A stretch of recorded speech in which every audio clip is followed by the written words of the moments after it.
Are you affected by addiction and struggling to find hope? You don't have to feel this way anymore. Welcome to the Peace We Crave. Find your freedom in addiction recovery with me, your host, Tanya D. There is hope. As a spiritual life recovery coach, I use a unique holistic approach of meditation, Reiki energy and sound healing, and spiritual life transformation to help you find peace and serenity. If you are sick and tired of feeling sick and tired and have had enough, I get it. I've been there, and I can provide a listening and sympathetic ear. Creating calm in your recovery is possible. If you're ready for help and hope towards your freedom in recovery, join into the Peace We Crave show with me as I help you find your freedom in addiction recovery. It all starts now. Hey, everybody, I'm Dr. Pat, and I have the honor of doing this show with Tanya D. I want to just say two things. I made a comment to her before we got on air about the topic for today. And the topic for today, for those of you out there navigating the holiday season in sobriety, it is by far one of the most important and pivotal conversations to have. And it doesn't matter that it's this time of year, but I mean, any holiday. It could be a birthday celebration. It could be, who knows what it is. It could be an office party, all of these things. But when you come into this particular time of the year, it gets a little weird and it gets a little wild. And we want to give you some tools. This is what she does. The Peace We Crave is what her message is all about. And I want to just say to you, thepeacewecrave.com.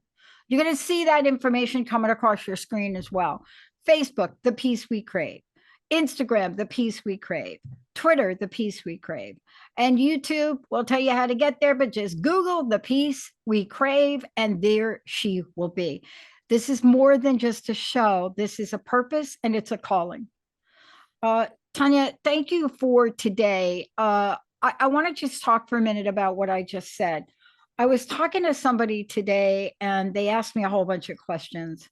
And I used to have to explain myself, and I'm sure you go through this all the time, to family and friends. They're like, why are you doing this? What are you, what are you doing with your life? Right? That kind of thing.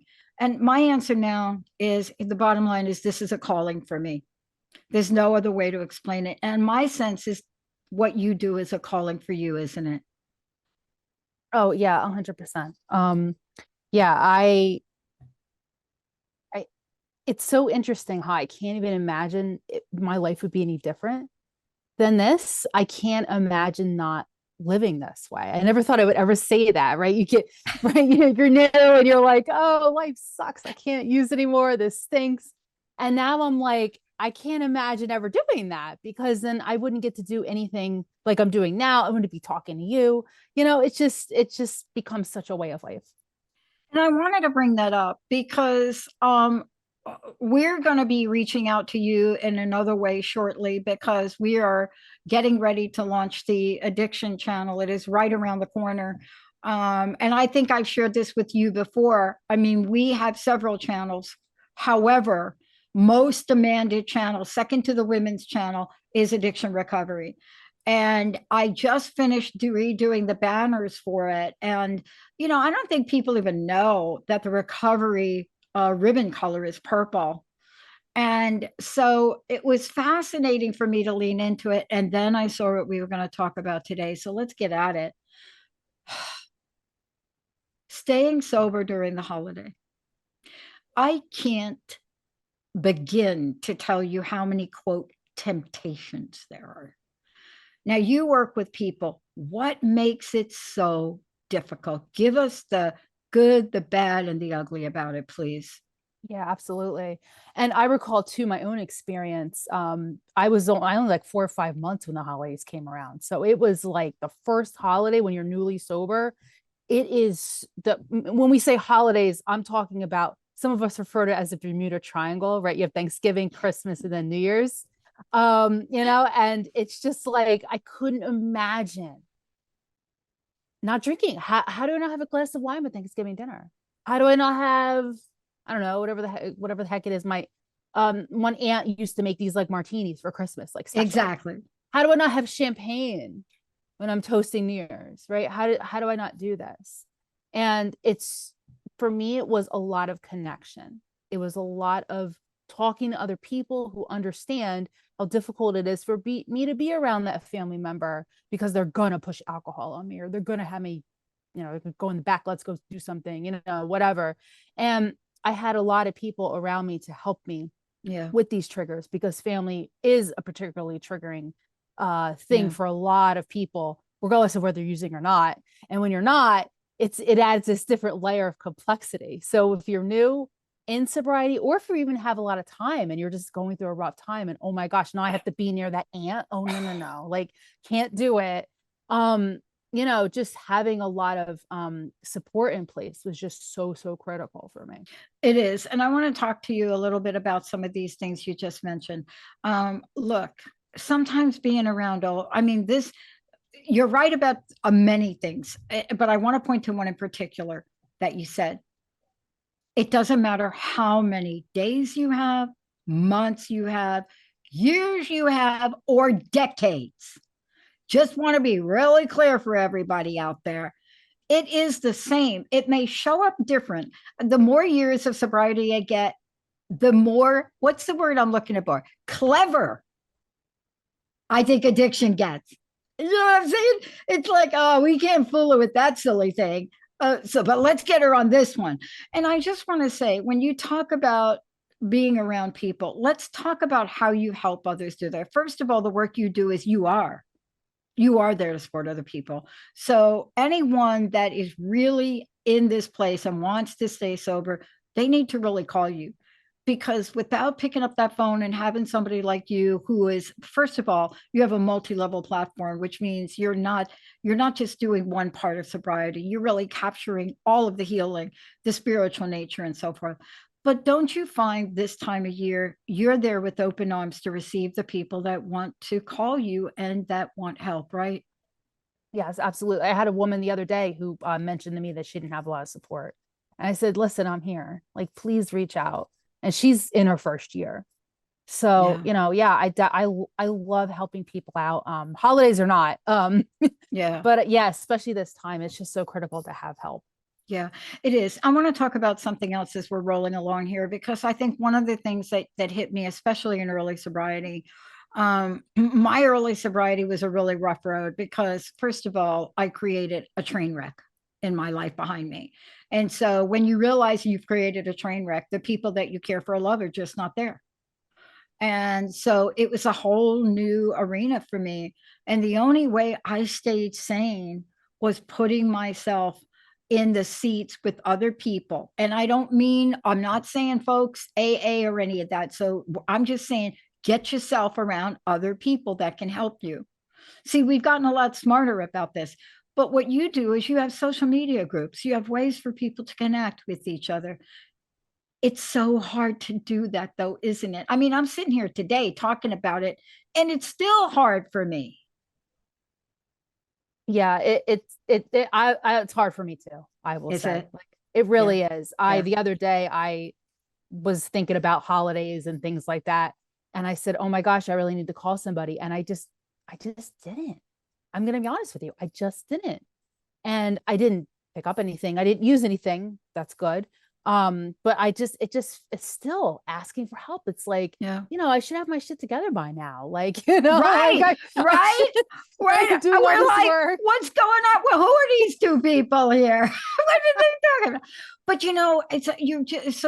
here's what you're just realizing. Like, I want to talk about this. Yes, we're going to talk about the dangers of loneliness. Here's the danger of loneliness. You know what hit me the other day? I had a complete meltdown with Linda. And there's something about not spending this holiday with her and bringing her back home with me. I've been here for months. That was just, I don't know how to describe this. I should probably do a session with you after we're done. But there was just this emptiness about something that wasn't going to happen. Now, we don't have enough time to dissect this, but I'm going to tell you, I had this little meltdown with her. We had it back and forth about the airline ticket. And long story short, she is going to come back with me. But I didn't realize until she made that flight what the heck was going on emotionally. See, sometimes we cannot figure this out by ourselves. I just want to have the message today, and I'd like you to talk to the audience today. It's almost like I'm pleading with people today to say, please don't try to do it alone. You know, a lot of us have trudged through life being independent, not having people to support us. This isn't one of those things, because there are dangers of loneliness, aren't there? Yeah, there are. I've personally seen a lot of it. I've seen people who have, just all of a sudden I don't hear from them anymore. And I found out they relapsed, and because they were by themselves, they didn't have anybody with them. And knowing that if that's the case for you, like we've been saying this entire time, we can't do this alone. We need to do this together. Yeah. And as hard as it can be when you're seeing other people go with their family, and maybe you don't have family, or maybe you're isolated because I don't know, you're traveling for work and you're by yourself, and that's how you're spending your holiday. But there's so many ways to get in touch with people in recovery. I mean, we're so all over the place. And I mean, I'll say it again. Thank God for COVID, because honestly, it is so easy for me to get on a Zoom call now and connect with people in recovery. It is so simple. And shame on me for not jumping on the Zoom call right when I was by myself, right? Like it blows my mind how easy it is now. I don't have to even get in a car. As long as I have an air connection, I'm good to go. It's crazy. Well, thank you for removing. So what we're talking, okay, so for those of you that are listening, that are thinking you're listening for a friend of yours, here's what we're talking about. Prior to COVID, there were no online meetings or forums. This is what we're talking about. When COVID happened, all of those old archaic rules went out the window, and groups popped up everywhere, all over the world. I was on meetings in Amsterdam. So this is what I'm saying. Now, even with all that, it may be hard to pick up the phone. But reach out, get a buddy. If you don't want somebody like a sponsor or a coach, reach out. Tanya, for you, they can get a hold of you. You can be a buddy to help people. But the peacewecrave.com Facebook group, people can connect with you, period. Yeah, right. Absolutely. Yeah. Okay. That's so easy. All right. Now, here's what I want to talk about, because this is hard. I mean, we know it's I'm telling you, the awakening I had, and this has been such a serious time for me. There's so much here. I was on a business call and I broke down and cried the other day, and that is so unlike me. What are you doing? It's not like I'm watching Love Story or something. But when I go through the list that we're going to share right now, and I mean for y'all to write them down, and maybe Emily, you can do a little editing of this and give the people this information. We need a game plan. Without a game plan, you are not going to stand a great chance. Let's go through the game plan. Okay. Well, and what's great about this game plan, it's not just holidays. I've used this myself for many situations where I knew I had to get out of Dodge because it just was not going to be good for me. So the biggest thing that I love to use first is arrive late and leave early. I know this seems so counterintuitive because people are going to be mad at you for being late, and then why are you leaving early? I don't care. First of all, my recovery is the most important thing in my life, because if I do not have my recovery, I have no life. There's nothing. So if that means I have to get there a little late and piss you off, don't really care. And if I had to leave a little early because I'm feeling uncomfortable because someone's pushing too many drinks at me, or somebody wants me to go do something with them in the bathroom, or whatever the heck it is, that's okay. So that's the biggest thing to know, that you do not have to explain yourself to anybody. You do not have to meet anybody's kind of whatever expectations or whatever the heck it is, because again, if I don't have my recovery, I have nothing, period, nothing. And that is how serious, I'm sure Dr. Pat too, I'm sure that's how serious you take your recovery. You have to take that recovery. If you're going to worry about ticking people off over this holiday, you're doomed right out of the gate. Yeah. And I'm not just talking about those of you that are, it doesn't matter what your date is. I mean, honestly, I think the more years you get, the more lax you get around that one thing, and that does not work. Yeah. Yeah. I found myself getting a little lax about it too. I'm glad you brought that up because there was a particular holiday situation and I was like, oh, we should get there on time. I'm like, no, we're still gonna do my arrive late thing. No. Oh, and then let's talk about the other one. Take your own car. Okay. Listen, people. Tell everybody how important that thing is. Even when everybody's around, no, no, no, blah, blah, blah, blah. And then please, whatever you do, you're not the designated driver. So let's just be really clear. Yeah. Making sure I can leave it anytime I need to. So that means I have to bring my own vehicle. Now, if you don't have a license and you can't do that, and get the Uber app or something, but make Yeah. it so you can leave when you have to any time. Yeah. I had a situation in particular where I didn't do that. I had to get on a train, so I had to wait for a train, and it took everything in my power not to pick something up that particular time. Yeah. So take it from me, being able to leave whenever you can, because when that family member, that aunt, that whatever that trigger is, if you can get away from it, again, you're going to save your recovery and save your life. I know. I grew up in New York, so I got to tell you, getting on a train without a flask, it's out of your mind. But that's part of it. The other thing too is you can find a like-minded person like you that can drive, that understands your situation. But I'm telling you, if you get in the car with somebody you're keeping a secret from, that's not going to work. All right, let's talk about talking to people in recovery. I know you've opened your doors. People can contact you, but it doesn't matter how you talk to them. It doesn't have to be fancy. You can leave them a message. Can you explain what talk to people means today? Yes. We have these lovely little devices a lot of us carry in our pockets. We're not using payphones anymore, Dr. Pat. Like we can. Oh, when did that happen? When did that happen? I know, right? So I have this lovely device that I carry with me everywhere. And for me, I always make sure if I'm in a situation, even now, I mean, I don't care. I have at least 3 or 4 people that know where I'm going. So I can either call them, I can slyly text them as we're eating. No one's really going to know what I'm doing. Everyone's looking at their phones all the time. Nobody knows.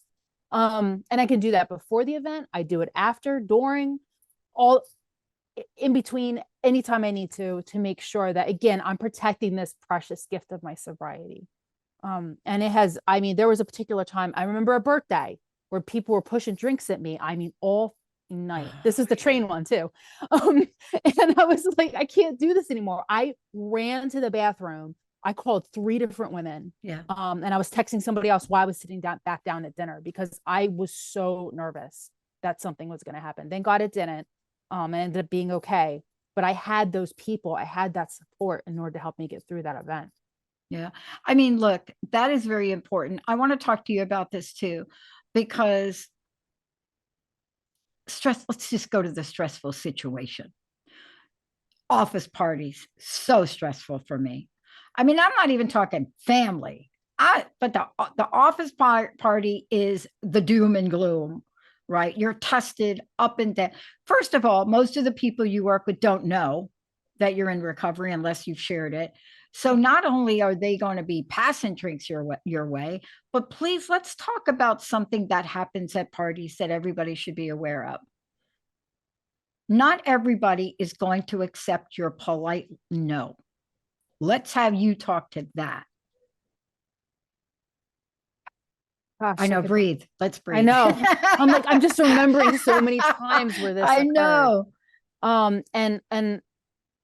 And it's interesting because I also work, speaking of work, there's a few people that I have been at jobs with who just don't drink for religious reasons or other varying reasons too. And they feel they have to explain themselves. And it's if someone doesn't want to drink, like, who cares? However, if you find yourself in that situation, go back to the first 3 we just talked about, right? Like, do you have to stay at that work party? Can you excuse yourself for a little bit? Can you make a call? Like, I mean, I'm sure nobody there is really going to notice. Number one, I've snuck out of so many work parties. Nobody even knew what was going on by an hour in. And I have I have my own car. I can leave when I need to.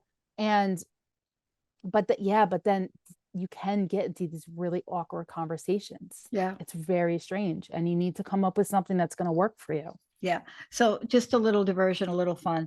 I want to talk about a couple of things you can do, but let's prepare, like you said, to refuse alcohol politely. You can start that way. You can bring your own non-alcoholic, but please be aware. Not everybody is going to accept it. So one of the tricks I learned is you go into a party and there's open punch or this and that, right? You don't know what you're getting. I just tell my alcoholic friends, can you taste this? I know it says no alcohol, but I don't believe it. Can you just taste it? And I can't tell you how many times, more times than not, some smarty pants switches the signs. You know this because people are just people. Like, I don't know how fun they think that is, but that is not fun.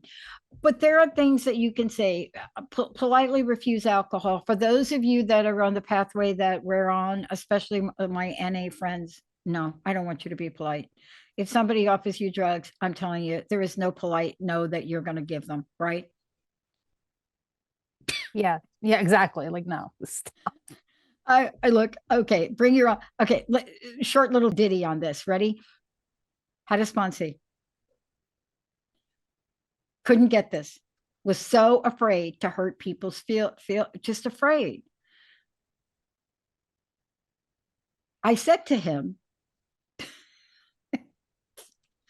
I said, Josh, look, why don't you go and just write it on your forehead? I don't, I was joking. He did it. Oh my gosh. He did it. I was, you know, and you learn in early sobriety that, you know, like you say things to somebody that's new and they're going to like, but he did it. And he called me and he said, oh my gosh, you're not going to believe it. I did it. I drew a big heart and I said, I don't drink in my heart. And it was on my forehead. And he said, more people walked up to him, told him how proud they were. Oh my God, am I going to get choked up here? And just said to him, it must be hard with all of us trying to throw drinks at you. Now, please, I'm not telling people to do this, but whatever works, right? Now, outside of all of that, the worst thing that can happen is having time on your own hands. I want you to talk to this because when people ask me, I say I play more table tennis during the holiday season. Like my body is always hurting, but I am playing because it does something. But what do you say to people that are like, oh my God, I'm just sitting? How do we help them with that thing? Yeah, absolutely. There's a guy in my group who taught me a lot of this stuff. And he said, just distract yourself. And you can do that by helping other people. So his whole thing is, you know what? Go do the dishes. Go see if you can help clear the table. Go see if you can set something up. Maybe somebody needs something moved or whatever it is. There's always a way to make yourself useful and to be of service, and if you will, in these kind of family and holiday situations. And yeah, there's so many times when even if it's not an alcohol, it's not a drug thing, whatever, I'm just feeling a little uncomfortable. You know, you're in those social situations, you're just a little uncomfortable. I use this tactic all the time and it always distracts me. I'm always able to help and I feel better because I help somebody. And then I also help myself at the same time. Yeah. So it's a little selfish, but that's okay. No, but wait a minute. One of the cornerstones of, I don't know about you, but I know my first really long time in sobriety. I mean, I had people I work with that said, you're going to be of service. You're going to go down to Chicken Soup Brigade. You're going to be of service. You're going to go to a homeless group. You're going to make food. You're going to do this. You're going to deliver. Yeah. There's so many things we could do to help, right? Yeah, an old timer in my group, she used to do the soup kitchen all the time as That's it was, but during the holidays, she did even more. She had a group of ladies with her, like especially new ladies. Oh yeah, it's so critical. Yeah. Now, can I ask you? There's so many people you could do it. I mean, so I just when I hear, oh, I can't find anything to do, I say, great, okay. You know, I just had this conversation the other day. I said, you can't find anything to do. I'm on my way back home. You can't find anything to do. Wait. We're going to rake yards. But what I want to say to you about this in closing, you know, what are you doing? Do you do extra things now this time of year to help people? I know you're 24/7, but can you explain that to people, how you make yourself available? And thank you so much for doing this show. This is tough. Yeah. Yeah. Like you've been saying, my website is the best way to get me, thepeacewecrave.com. I recently just started working a lot more on my self-care, my self-compassion with myself during the holidays. Oh my God. Like we Oh did a my whole God. episode before about it, and it's just been coming up over and over and over again for people. Yeah. And it's just so important in this time of year. I know we're saying to be of service. We're not saying to be of service at the expense of being service to yourself. I just want to be clear, right? Yeah. Don't you? Mm-hmm. I want to ask you this last thing. What do you want to say to people? I've been there, you've been there, and I don't care how many years you have or I have. We have our moments. You know, I was out to dinner last night. It was a birthday. We're a bunch of Sagittarians. Mine's next Monday, but we're out, and I'm sitting at the end of the table. I'm watching everybody order drinks, right? And you know how you have that moment. Now, I will tell you, it was a fleeting moment, but we still have them. What's your personal message? What do you want to leave people with? And thank you for being of service. Yeah. Take all this stuff we said to heart. Please, your recovery has to be the most important thing. Regardless of whether you're going to confuse somebody, hurt somebody, who cares? Because it's your life we're talking about. We're not talking, it's just life and death here. And I hate not trying to be a downer at this time of year, but it's true. So if you're struggling, you need help, you're not sure what to do, just reach out to me. Yeah. I'm here for you. Yeah. And I'm telling you, you can't go to extremes. You know, you can get the marker and put it on there on the forehead. The other option, he did tell me another option. The other option is to get those little plastic holders that you put your name in. And so he did that for his family, and he had in the little holder, "Hi, I'm Josh. Please don't ask me if I want a drink." Oh, that's great. Oh my God. Isn't that a great idea? Just had it on here, right? Yeah. Yeah.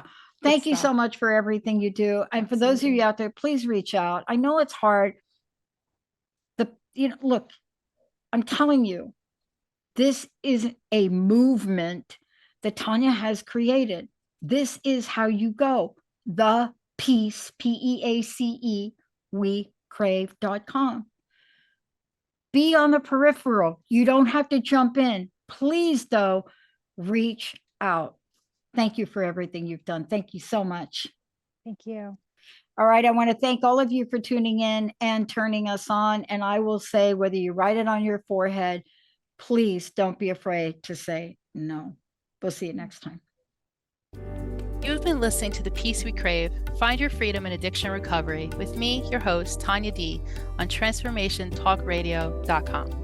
Tune in the first Monday of each month at 3 p.m. Pacific, 6 p.m. Eastern, as we take you on a spiritual life recovery coach journey and share unique holistic approaches. Let's stop struggling in recovery and restore hope. Join us for each show as we design a pathway to peace and serenity in addiction recovery. You don't have to struggle in recovery anymore. Let me help you find the peace we crave. For more information, visit thepeacewecrave.com.